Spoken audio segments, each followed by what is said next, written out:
The following content is provided under a Creative Commons license. Your support will help MIT OpenCourseware continue to offer high-quality educational resources for free. To make a donation or to view additional materials from hundreds of MIT courses, visit MIT OpenCourseware at ocw.mit.edu. Well, let's see. So before we actually start reviewing for the test, I still have to tell you a few small things because I promised to say a few words about what's the difference, more precisely, what's the difference between curl being 0 and a field being a gradient field, and why we had this assumption that our vector field had to be defined everywhere for a field with curl 0 to actually be conservative, for our test for gradient fields to be valid. So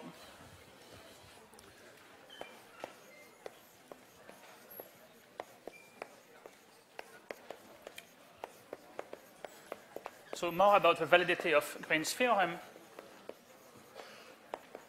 and things like that. So we've seen the statement of Green's theorem in two forms.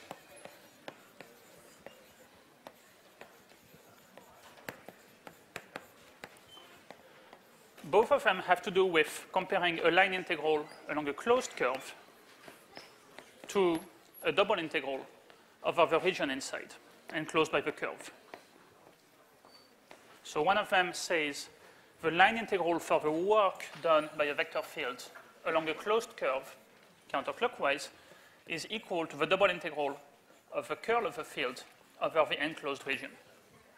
And the other one says the total flux out of the region, so the flux through the curve, is equal to the double integral of divergence of a field in the region.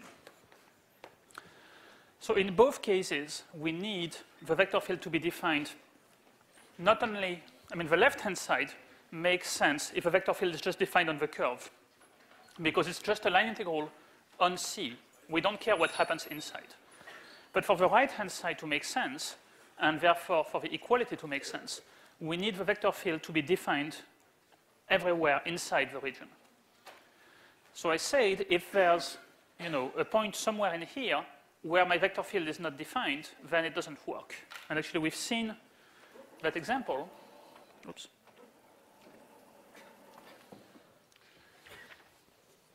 So this only works if f and its derivatives are defined everywhere in the region R. Otherwise, we're in trouble. Okay? So we've seen, for example, that if I gave you the vector field minus yi plus xj over x squared plus y squared, so that's the same vector field that was on that problem set a couple of weeks ago, then, well, f is not defined at the origin, but it's defined everywhere else. And wherever it's defined, its curl is 0.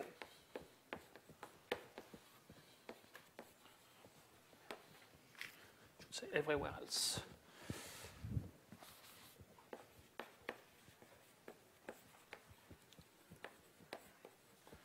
And so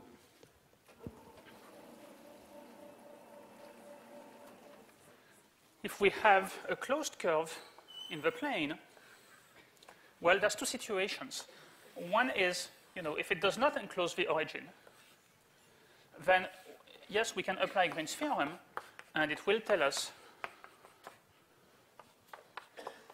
that it's equal to the double integral in here of curl f dA, which will be 0 because this is 0.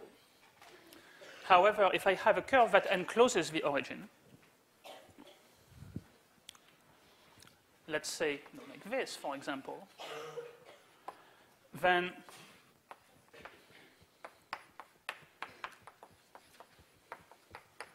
Well, I cannot use the same method because the curl, well, the vector field and its curl are not defined at the origin. And in fact, you know that, ignoring the problem and saying, well, curl is still 0 everywhere would give you the wrong answer because we've seen an example. We've seen that along the unit circle, the total work is 2 pi, not 0. So we can't use green.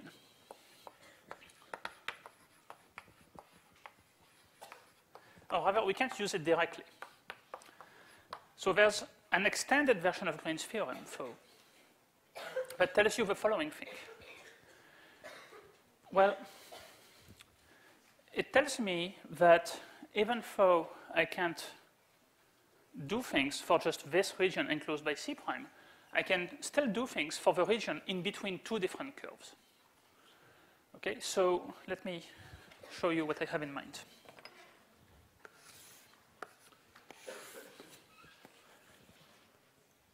So let's say that I have my curve C prime. Where's my yellow chalk? Oh, here. So I have this curve C prime. And I can't apply Green's theorem to the region inside it. But let's cut out a smaller thing. So let me call that curve. So that one I'm going to make going clockwise. You'll see why. Then I can say, well, sorry, let me change my mind. This lecture is not very well prepared. That's because my writer is on strike. Okay. So let's say we have C prime and C double prime, both going counterclockwise.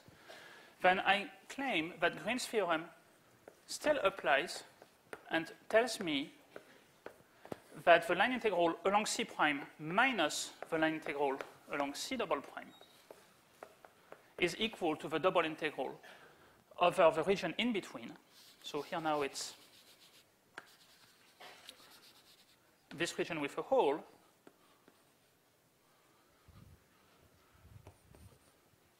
of the curl. And, well, in our case, that will turn out to be 0 because curl is 0. Okay, so this doesn't tell us what each of these two line integrals is, but actually tells us that they are equal to each other.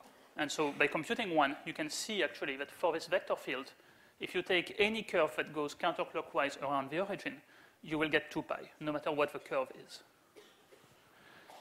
So how do you get to this? And why is this not like conceptually a new theorem? Well, just think of the following thing. I'm not going to do it on top of that because it's going to be messy if I draw too many things. But so here I have my C double prime. Here I have C prime. Let me actually make a slit that will connect them to each other like this. Okay? So now if I take, see, I can form a single closed curve that will enclose all of this region, well, with kind of an infinitely thin slit here, counterclockwise. And so, see, if I go counterclockwise around this region, basically I go counterclockwise along the outer curve, then I go along the slit, then I go clockwise along the inside curve, then back along the slit, and then I'm done. So if I take the line integral along this big curve, consisting of all these pieces, now I can apply Green's theorem to that, because it is a usual counterclockwise curve that goes around a region where my field is well defined. See, I've eliminated the origin from the picture. And so the total line integral for this thing is equal to the integral along C prime, I guess the outer one. Then I need to also have what I do along the inner side, and the inner side is going to be C double prime, but going backwards, because now I'm going clockwise on C prime, so that I'm going counterclockwise around the shaded region. Plus, well, of course, there will be contributions from the line integral along this white segment, but I do it twice, once each way, so they cancel out.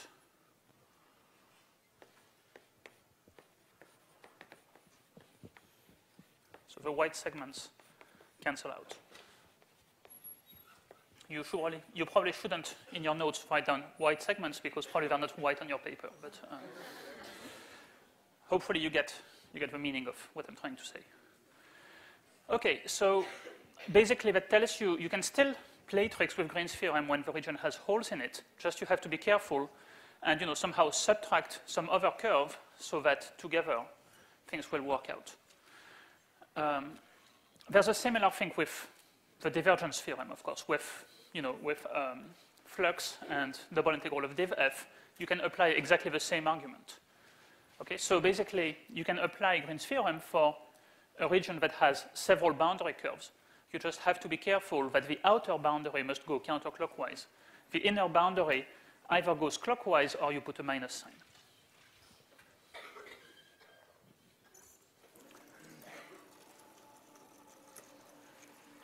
Okay, and a last cultural note. So a definition. We say that a region in the plane, sorry, I should say a connected region in the plane. So that means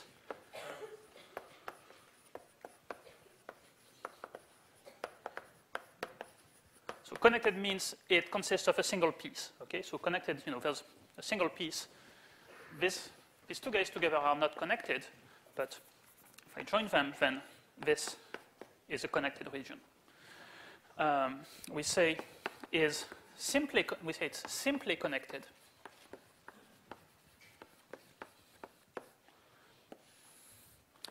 if any closed curve in it, okay, so I need to give a name to my region, let's say R, any closed curve in R bounds,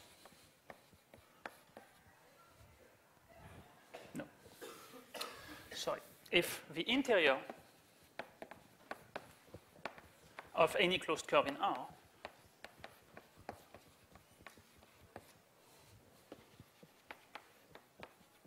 is also contained in R.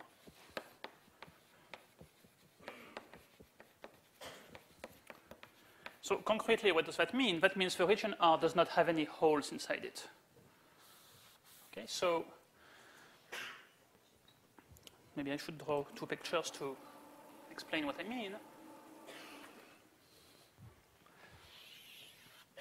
So this guy here is simply connected, while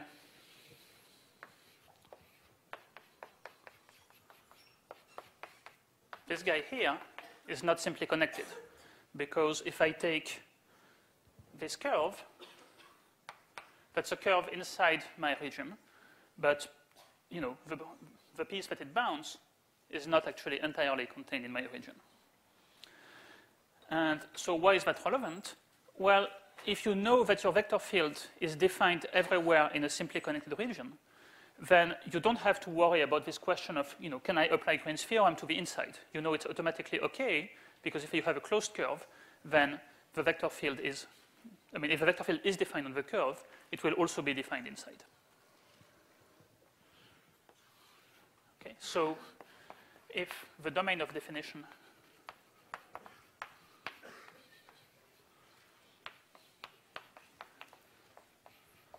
of a vector field is defined and differentiable,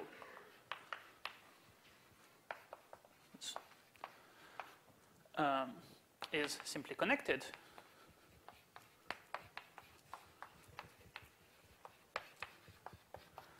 then we can always apply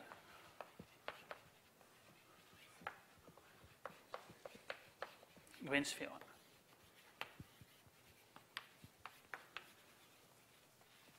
Of course, provided that we do it on a curve where the vector field is defined. Otherwise, your line integral doesn't make sense, so there's nothing to compute. But if you have, so again, the argument would be, well, if a vector field is defined on the curve, it's also defined inside, so we're happy. And see, so The problem with that vector field here is precisely that its domain of definition is not simply connected because there's a hole, namely the origin. Okay, so for this guy, domain of definition, which is plane minus the origin, with the origin removed,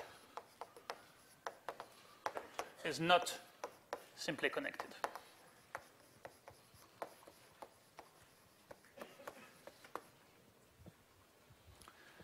And so that's why you have this line integral that makes perfect sense, but you can't apply Green's theorem to it.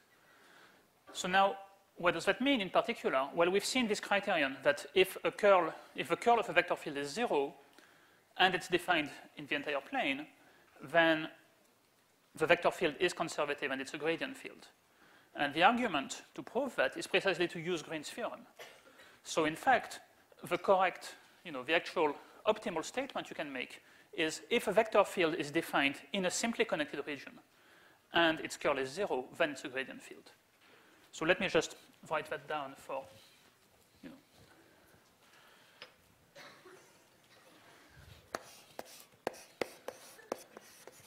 So the correct statement, the previous one we've seen is also correct, but this one is somehow better and closer to what exactly is needed. If curl f is 0, and the domain of definition where f is defined is simply connected,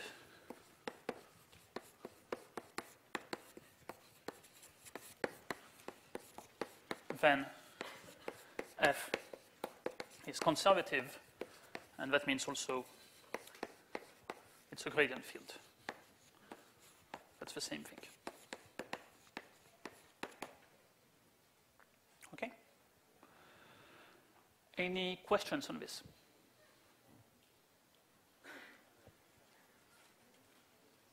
No? Okay, some good news. What I've just said here won't come up on the test on Thursday. Okay? Still, it's stuff that you should be aware of, generally speaking, because it will be useful, say, on the next week's problem set. And maybe on the final, it would be, there won't be any really, really complicated things, probably. But there might be some, you might need to be at least vaguely aware of this issue of things being simply connected. Okay.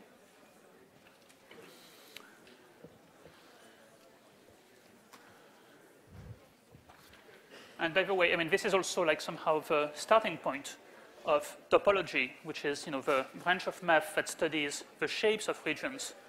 So in particular, you can try to distinguish domains in the planes by looking at whether they are simply connected or not, and what kinds of features they have in terms of how you can join points, what kinds of curves exist in them. And since that's the branch of math in which I work, I thought I should tell you a bit about it. Okay. So now back to reviewing for the exam. So I'm going to basically list topics, and if time permits, I will say a few things about problems from practice exam 3B. I'm hoping that you have it or your neighbor has it, or you can somehow get it. Anyway, given time, I'm not sure how much I will say about the problems in there themselves. But, okay, so the main thing to know about this exam is how to set up and evaluate double integrals and line integrals. Okay, if you know how to do these two things, then you're in much better shape than if you don't.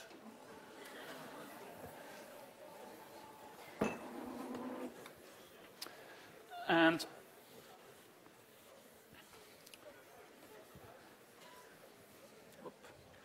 so, oops.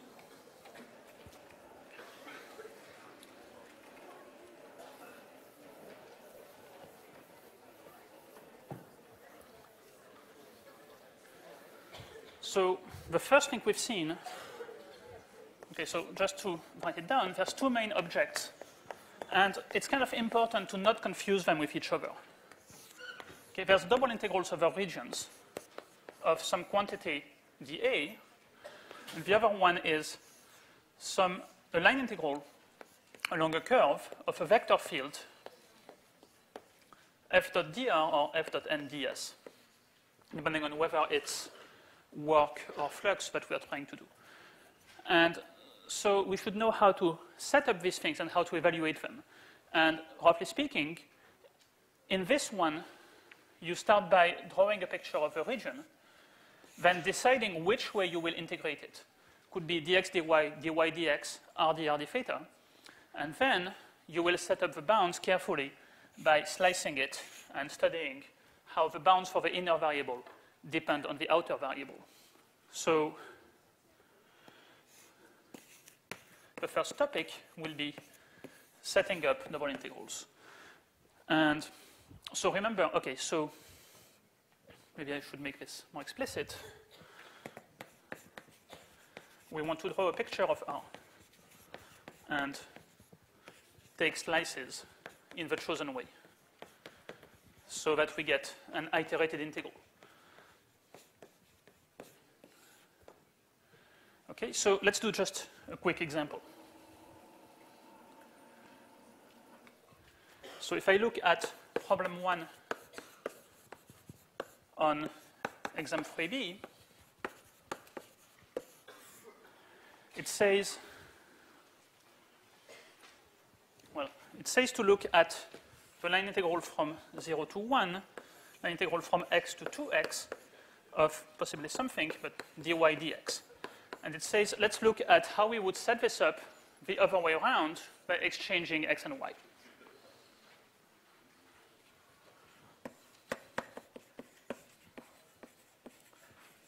So we should get to something that will be the same integral dx dy. I mean, if you have a function of x and y, then it will be the same function. But of course, the bounds change.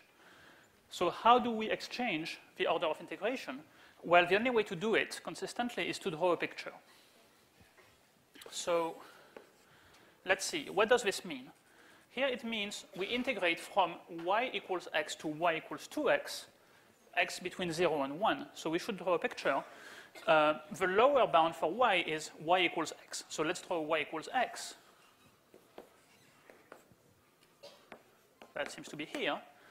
And we'll go up to y equals 2x, which is a line also, but with bigger slope. And then, right, so for each value of x, my region will go from x to 2x.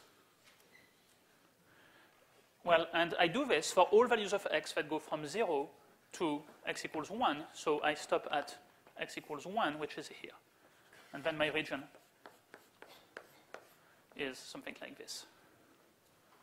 Okay? So this point here, in case you're wondering, well, when x equals 1, y is 1, and that point here is 1, 2. Okay, any questions about that so far? Okay, so that's somehow that's the first skill. You know, when you see an integral, how to figure out what it means, how to draw the region. And then there's the converse skill, which is, given the region, how to set up the integral for it.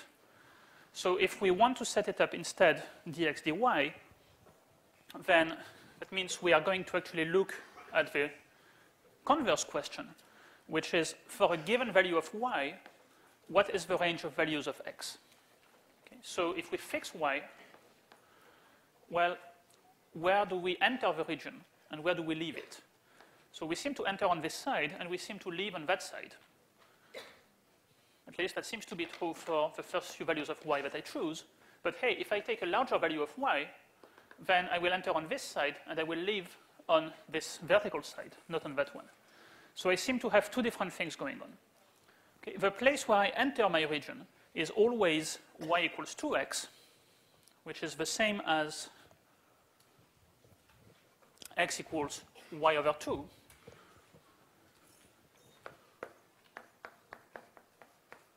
So x seems to always start at y over 2. But where I leave could be either x equals y, or here, x equals 1. And that depends on the value of y. So in fact, I have to break this into two different integrals. I have to treat separately the case where y is between 0 and 1 and between 1 and 2. So what I do in that case is I just make two integrals. So I say both of them start at y over 2, but in the first case, we'll stop at x equals y. In the second case, we'll stop at x equals 1.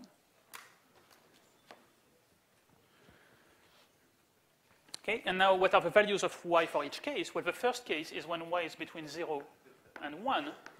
The second case is when y is between 1 and 2, which I guess this picture now is completely unreadable, but hopefully you've been following what's been going on, or else you can see it in the solutions to the problem. And so that's our final answer. Okay? Any questions about how to set up double integrals in xy coordinates? No? Okay, who feels comfortable with this kind of problem? Okay, good. I'm happy to see the vast majority. So the bad news is we have to be able to do it not only in xy coordinates, but also in polar coordinates.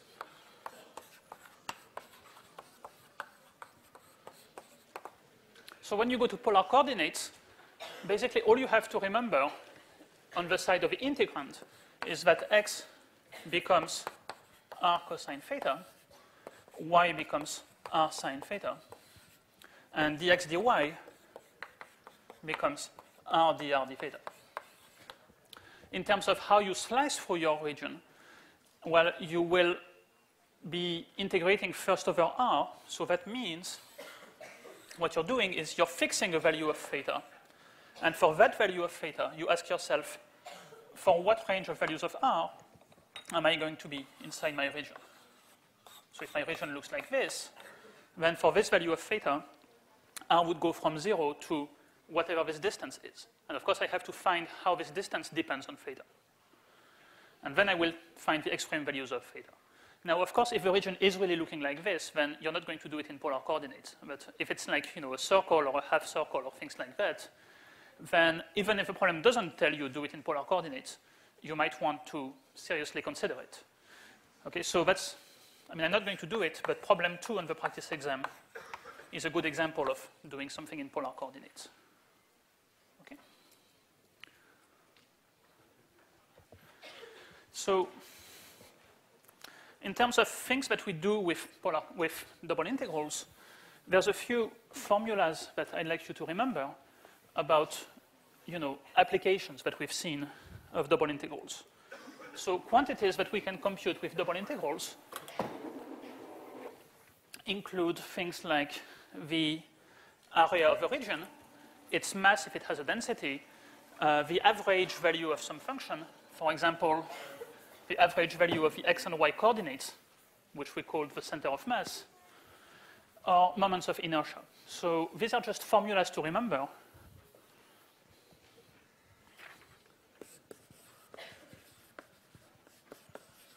So for example, the area of a region is the double integral of just dA. If it helps you, 1 dA if you want. You're integrating the function 1. You have to remember formulas for mass, for the average value of a function, say f bar, in particular x bar, y bar, which is the center of mass, and the moment of inertia, particular, so the polar moment of inertia, which is moment of inertia about the origin. Okay, so that's double integral of x squared plus y squared density dA, but also moments of inertia about the x and y axes, which are given by just taking one of these guys. Don't worry about moment of inertia about an arbitrary line. I won't ask you for moment of inertia about some weird line or something like that. Okay, but these you should know. Now, what if you somehow, on the spur of the moment, you forget what's the formula for moment of inertia? Well, I prefer if you know, but if you have, a complete blank in your memory, there will still be partial credit for setting up the bounds and everything else. Okay, so, the general rule with the exam will be, if you're stuck in a calculation or if you're missing a little piece of a puzzle, try to do as much as you can. In particular, try to at least set up the bounds of the integral. There will be partial credit for that always. So while we're at it about ground rules, how about evaluation? How about evaluating integrals? So once you've set it up, you have to sometimes compute it. Well, first of all, check, just in case the problem says set up but do not evaluate, then don't waste your time evaluating it. If the problem says to compute it, then, you have to compute it. So what kinds of integration techniques do you need to know? So you need to know, you must know, well, how to integrate the usual functions, like 1 over x or x to the n or exponential, sine, cosine, things like that. Okay, so the usual integrals. You must know what I will call easy trigonometry. Okay, I don't want to give you a complete list. And the more you ask me about which ones are on the list, the more I will add to the list. So, but those that you know that you should know, you should know. Those that you think you shouldn't know, you don't have to know, because I will say, well, of what I will say soon. You should know also substitution. How to set u equals something and then see, oh, this becomes u times du. And so, substitution method. Yes? What do I mean by easy trigonometrics? Well, certainly you should know how to integrate sine. You should know how to integrate cosine. You should be aware that sine squared plus cosine squared simplifies to 1. And you should be aware of general things like that. I would like you to know maybe the double angle, sine 2x and cosine 2x, know what these are. And the kinds of easy things you can do with that. Also things that involve substitution, setting like u equals sine t or u equals cosine t. I mean, let me instead give an example of hard trig that you don't need to know. And then I will answer. Okay, so not needed on Thursday. It doesn't mean that I don't want you to know them. I would love you to know, every single integral formula, but that shouldn't be your top priority. So you don't need to know things like hard trigonometric ones. So let me give you an example.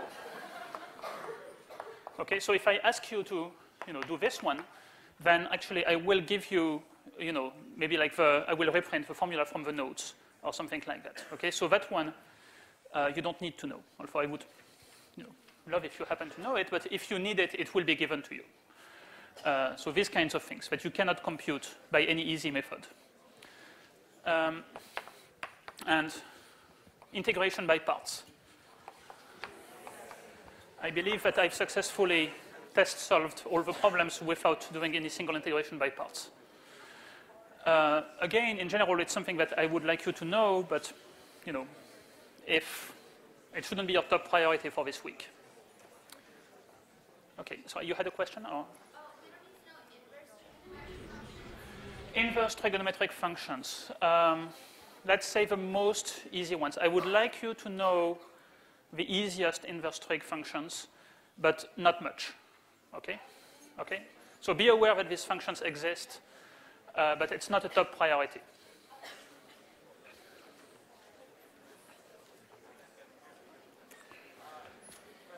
I should say, I mean, the more I tell you I don't need you to know, the more, your physics and other teachers might complain that, oh, these guys don't know how to integrate. So try not to forget everything. But yes? For substitution, we have to do the Jacobian, no. Here I just mean like for evaluating just a single variable integral. I will get to change the variables in Jacobian soon, but I'm thinking of this as a different topic. What I mean by this one is if I'm asking you to integrate, I don't know, what's a good example? 0 to 1 t dt over square root of 1 plus t squared, then you should think of maybe substituting u equals 1 plus t squared, and then it becomes easier.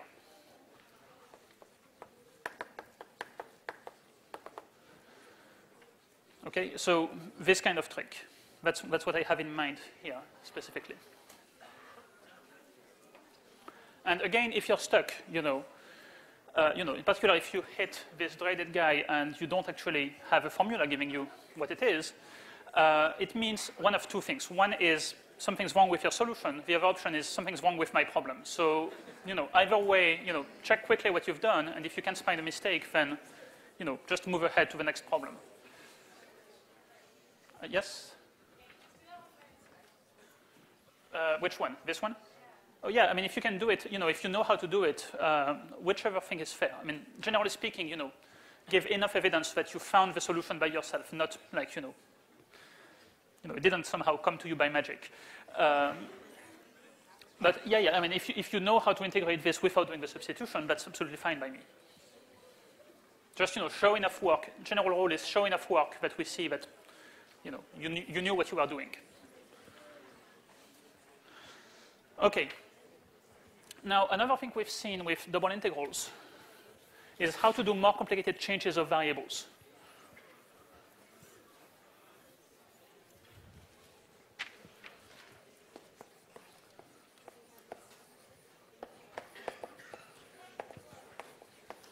So, when you want to replace x and y by some variables u and v given by some formulas in terms of x and y. So you need to remember basically how to do them. So you need to remember that the method consists of 3 steps. So one is you have to find the Jacobian.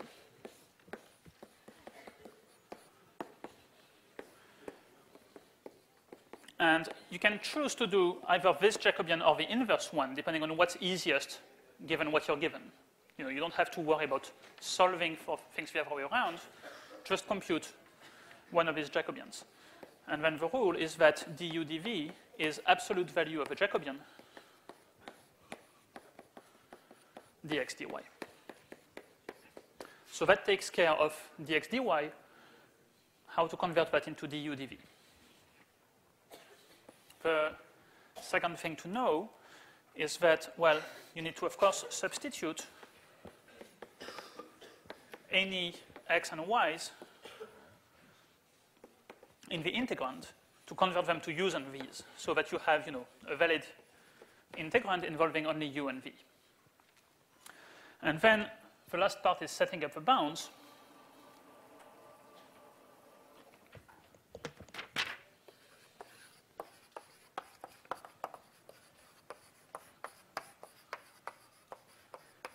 And you've seen that, probably you've seen on p-sets and an example within lecture, that this can be complicated. But now in real life, you do this actually to simplify the integrals. So probably the one that will be there on Thursday, if there's a problem about that on Thursday, it will be a situation where the bounds that you get after changing variables are reasonably easy. Okay? I'm not saying that they will be completely obvious necessarily, but it will be a fairly easy situation. So the general method is you look at your region R, and it might have various sides. Then on each side, you ask yourself, what do I know about x and y, and how to convert that in terms of u and v?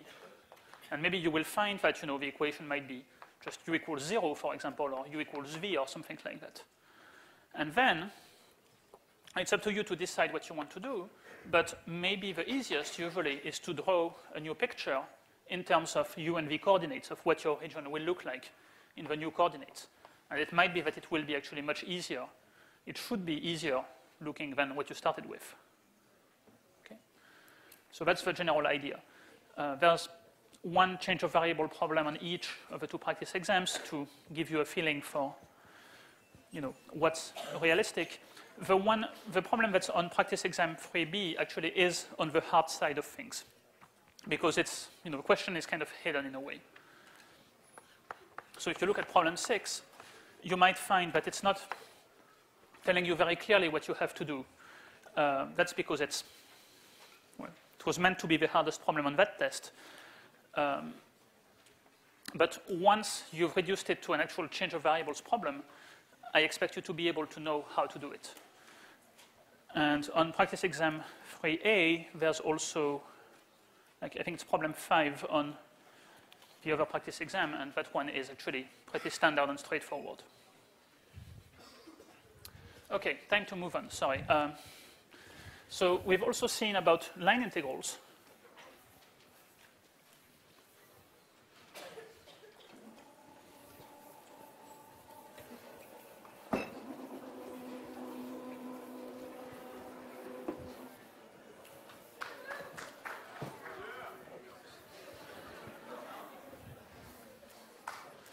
Okay, so line integrals.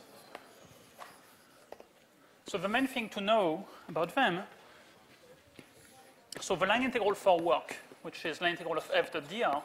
So let's say that your vector field has components m and n. So the line integral for work becomes in coordinates integral of m dx plus n dy. While we've also seen line integral for flux.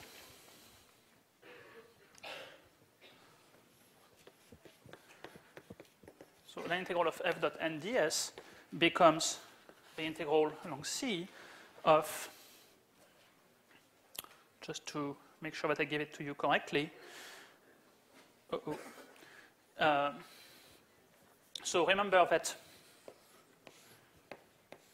I don't want to make the mistake in front of you, you never know. So TDS is dx, dy, and the normal vector, so it's, TDS goes along the curve, and ds goes clockwise perpendicular to the curve.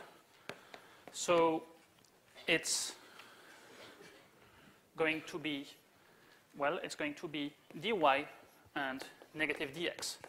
So you will be integrating negative n dx plus m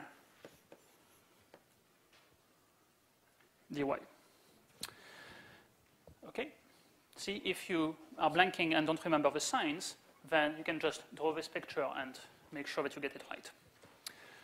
So you should know a little bit about geometric interpretation and how to see easily that it's going to be 0 in some cases. But mostly you should know how to compute, set up and compute these things. So what do we do when we are here?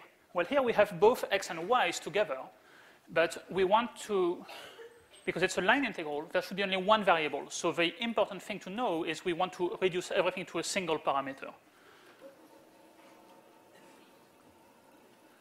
Okay, so the evaluation method is always by reducing to a single parameter.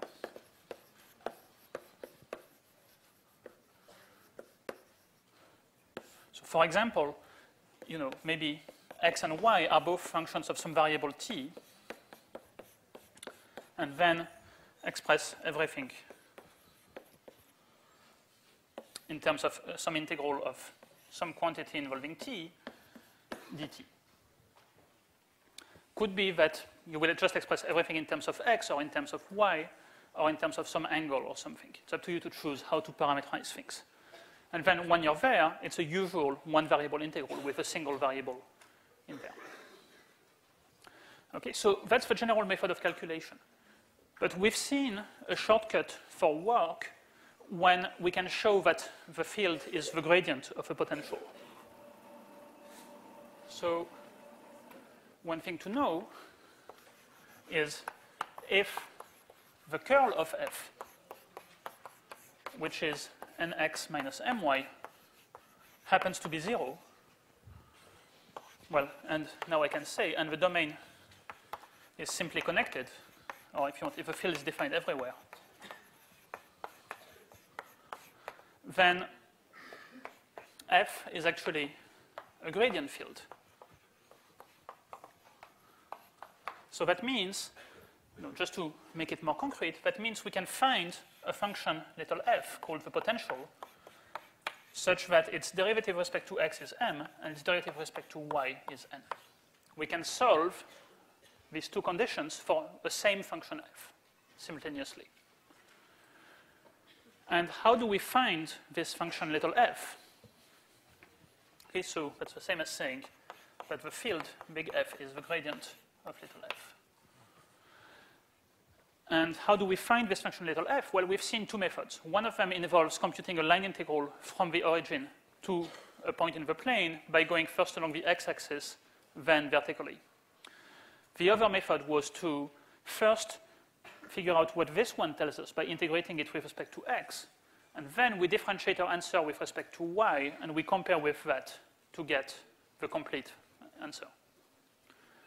Okay, so why is that relevant? Well, first of all, it's relevant in physics, but it's also relevant just to calculation of line integrals, because we've seen the fundamental theorem of calculus for line integrals, which says if we're integrating a gradient field and we know what the potential is, then we just have to, well, the line integral is just the change in value of the potential. Okay, so we take the value of the potential at the starting point, we take value of potential at the end point minus the value at the starting point, and that will give us the line integral. Okay. So important, this is only for work. There's no statement like that for flux. Okay, so don't try to apply this in a problem about flux. I mean, usually you'll see, if you look at the practice exams, you'll see it's pretty clear that there's one problem in which you're supposed to do things this way. It's kind of a dead giveaway, but it's probably not too bad. Okay. And the other thing we've seen, so I mentioned it at the beginning, but let me mention it again to conclude things. Green's theorem lets us compute lets us forget, evaluate, find the value of a line integral along a closed curve by reducing it to a double integral. So the one for work says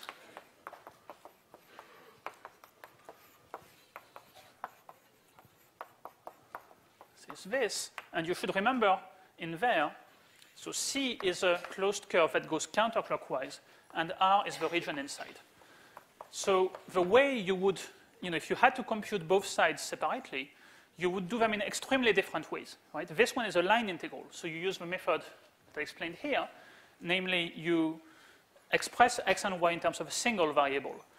Say that you're doing a circle, I want to see a theta, I don't want to see an r, r is not a variable, you're on the circle.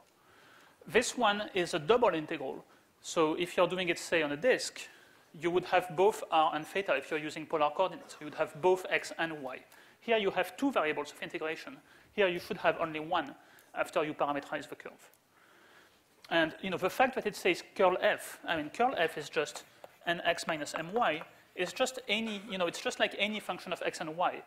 Okay, the fact that we called it curl f doesn't change how you compute it. You have first to compute the curl of f.